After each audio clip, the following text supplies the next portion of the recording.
पूरा निजाम हमेशा हक के खिलाफ ही खड़ा होता है। अगर ये आप बात करेंगे तो फिर 72 जो थे ना, वो 72 थे, सामने 20,000 थे। फिर वोट तो 20,000 को ज्यादा पड़े। अगर इलेक्शन की बात है तो फिर 20,000 जीत गए हुए थे। फिर 72 को आप कहते नौज बिल्ला में जाले के इमाम हुसैन हक में नहीं थे। बात कम ज्यादा की मत देखें, बात हक की करें। खान साहब तब्दीली कैसे लाएंगे? खान साहब तब्दीली सिर्फ शऊर से लाएंगे। उनका काम है शऊर देना। नबी पाक सल्लल्लाहु अलैहि वसल्लम की जिंदगी खुद बहुत थोड़ी सी थी जो उन्होंने नबूवत के वक्त में गुजारी। शऊर दिया, खुलफाए राशिदीन ने निजाम बनाया बाद में। देखिए, शऊर असल चीज होती है। तब्दीली ऊपर से सिर्फ क्या आती है? ऊपर से तब्दीली ये आती है कि वो आपको इल्म देता है, शऊर देता है, समझ देता है। खान साहब की मेरे मुताबिक ड्यूटी खत्म हो चुकी है। वो अपना काम कर चुके हैं। इस एक साल में जिन्होंने जितना उन्होंने एक्सपोज करना था ना इस निजाम को, इससे ज्यादा और एक्सपोज नहीं होना।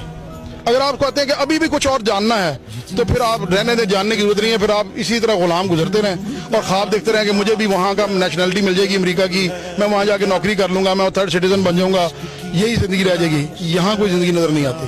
क्वेश्चन आपके बाद है, फैमिली को क्यों लाए इस खतरे में? फैमिली को इसलिए लाए कि इनको आज ये बीज रखूंगा, बुनियाद दिखाऊंगा इनको कि बेटा हक वाले के साथ खड़ा होना है, जिंदगी में हक वाले के साथ खड़ा होना है। फैमिली की जिंदगी तो ना खत्म। और नहीं सर, जिंदगी कितनी की जिंदगी होती है? मुझे बताएं कितनी की जिंदगी होती है? सबसे मासूम पिछले दिनों में जिले शाह था। आप और मैं तो सियाने अपनी रोटी भी कमाना जानते हैं। उसको क्या हुआ? चला तो वो भी गया, चला तो वो भी गया जनाब, चला इन्होंने भी जाना है। तुर्की के 30 सेकंड में भी बड़े लोग चले गए हैं। मैं खुद खान साहब का नकाद रहा हूँ।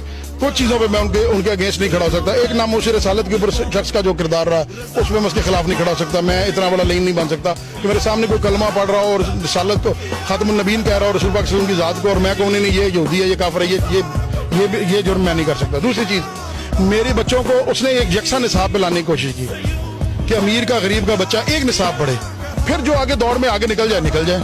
ठीक है। तीसरी चीज कि सबसे बेसिक जो थी वो थी ये कि कुरान का और हदीस का और रसूल पाक की जिंदगी का जो इल्म है वो स्कूलों में उन्होंने, और मेरा ख्याल है यही वो सबसे बड़ा, यही वो चीज कर दे। ये 30 सालों में हुई होती ना, आज आप में यहाँ ना खड़े होते, ना मेरा इंटरव्यू ले रहे होते, ना मैं अपने बच्चे लेके इस खतरे में खड़ा होता।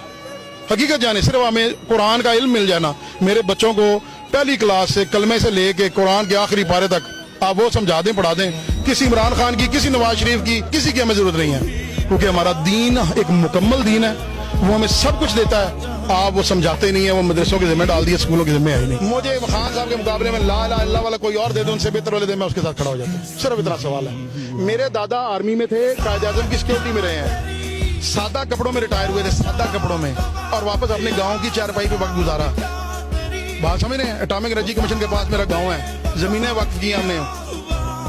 फौजियों के बच्चों मेरे गाँव की निशानी है, वहाँ शहीदों के मजार हैं। आप क्या बात कर रहे हैं?